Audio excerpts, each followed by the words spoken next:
നമസ്കാരം. ടുഡേറ്റ് മലപ്പുറത്തിലേക്ക് സ്വാഗതം. നിലമ്പൂർ നെടുങ്കയത്ത് കരിമ്പുഴയിൽ മുങ്ങി മരിച്ച വിദ്യാർത്ഥികളെ തിരിച്ചറിഞ്ഞു. കല്ലിങ്ങൽപ്പറമ്പ് MSMHSലെ 9ാം ക്ലാസ് വിദ്യാർത്ഥിയായ PV ആയിഷാറിദ, 6ാം ക്ലാസ് വിദ്യാർത്ഥിയായ ഫാത്തിമ മുഹ്സിന എന്നിവരാണ് മുങ്ങി മരിച്ചത്. നെടുങ്കയം എക്കോ ടൂറിസം കേന്ദ്രത്തിൽ പ്രകൃതി പഠനത്തിന് എത്തിയതായിരുന്നു കുട്ടികൾ. ഡോർമിറ്ററി ചുമതലയുള്ള അധ്യാപിക ഫായിസി ആശുപത്രിയിലെത്തിച്ചാണ് കുട്ടികളെ തിരിച്ചറിഞ്ഞത്.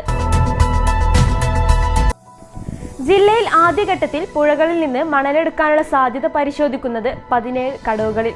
കടലുണ്ടി ചാലിയാർ പുഴകളിലെ കടവുകളിൽ നിന്നാണ് പരിഗണനയിൽ മുന്നിലുള്ളത്. കടലുണ്ടിപ്പുഴയിൽ നിന്ന് 2 കടവുകളും ചാലിയാറിൽ നിന്ന് 15 കടവുകളുമാണ് പ്രാഥമികമായി അധികൃതർ കണ്ടെത്തിയിരിക്കുന്നത്. കെ-സ്മാർട്ട് ആപ്പ് വഴിയുള്ള ലൈസൻസ് പുതുക്കലിനെതിരെ വ്യാപാരികൾ രംഗത്ത്. കെട്ടിടോടമകൾക്ക് വാടക വർദ്ധിപ്പിക്കാനും കച്ചവടക്കാർക്കെതിരെ പ്രതികാര നടപടി സ്വീകരിക്കാനുമുള്ള സംവിധാനമായി കെ-സ്മാർട്ട് മാറിയെന്നാണ് വ്യാപാരികളുടെ ആക്ഷേപം.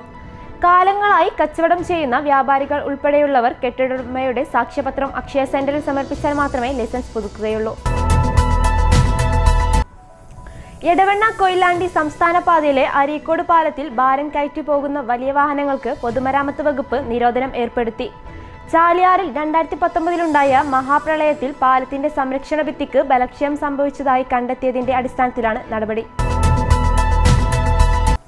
പാലക്കാട് കോഴിക്കോട് ദേശീയപാതയിൽ മക്കരപ്പറമ്പിൽ വർഷങ്ങളായി തുടരുന്ന ഗതാഗതക്കുരുക്ക് പരിഹാരമില്ലാതെ തുടരുകയാണ്. അടിക്കടി ഉണ്ടാകുന്ന ഗതാഗതക്കുരുക്ക് മൂലം നാട്ടുകാരും വ്യാപാരികളും മറ്റു യാത്രക്കാരും ദുരിതത്തിലാണ്. മങ്കടയിലേക്കും കുറുവയിലേക്കും തിരിയുന്ന റോഡുകളിൽ നിന്നും വാഹനങ്ങൾ വരുമ്പോഴും പോകുമ്പോഴും ചെറിയ തടസ്സങ്ങൾ പോലും ദീർഘനേരത്തെ ഗതാഗതക്കുരുക്കിന് തടസ്സമാവുകയാണ്. ശാന്തിയാത്രയ്ക്ക് പാതയൊരുക്കാൻ മരാമത്ത് വകുപ്പിനും തിരുനാവായ പഞ്ചായത്തിനും മടി. കളക്ടറുടെ അനുമതി കിട്ടിയതോടെ പുഴയുടെ ഒരു ഭാഗത്ത് പാത നിർമ്മിച്ച് തവനൂർ പഞ്ചായത്ത്. എല്ലാ തവണയും മരാമത്ത് വകുപ്പാണ് സർവോദയമേളയ്ക്കും ഇതിന്റെ ഭാഗമായി നടക്കുന്ന ശാന്തിയാത്രയ്ക്കും ഭാരതപ്പുഴയിൽ പാത നിർമ്മിക്കാറുള്ളത്. ചങ്ങരംകുളത്ത് പാട്ടത്തിനടുത്ത് വായ്പയെടുത്ത് കൃഷിയിറക്കിയ കർഷകരാണ് വെള്ളത്തിനായി കഷ്ടപ്പെടുന്നത്. തോട്ടിൽ ശേഷിച്ച വെള്ളം പമ്പ് സെറ്റ് ഉപയോഗിച്ച് കൃഷിയിടത്തിൽ എത്തിച്ചെങ്കിലും ഇനിയും വെള്ളം കിട്ടാത്ത അവസ്ഥയാണ്. തിരൂരങ്ങാടി തെന്നല കറുത്താലിലെ പുറമ്പോക്ക് ഭൂമിയിൽ ഡ്രൈവിംഗ് ടെസ്റ്റ് നടത്തുന്നതുമായി ബന്ധപ്പെട്ട പ്രശ്നത്തിന് പരിഹാരമായി. ഈ മാസം 12-ന് ടെസ്റ്റ് ആരംഭിക്കും.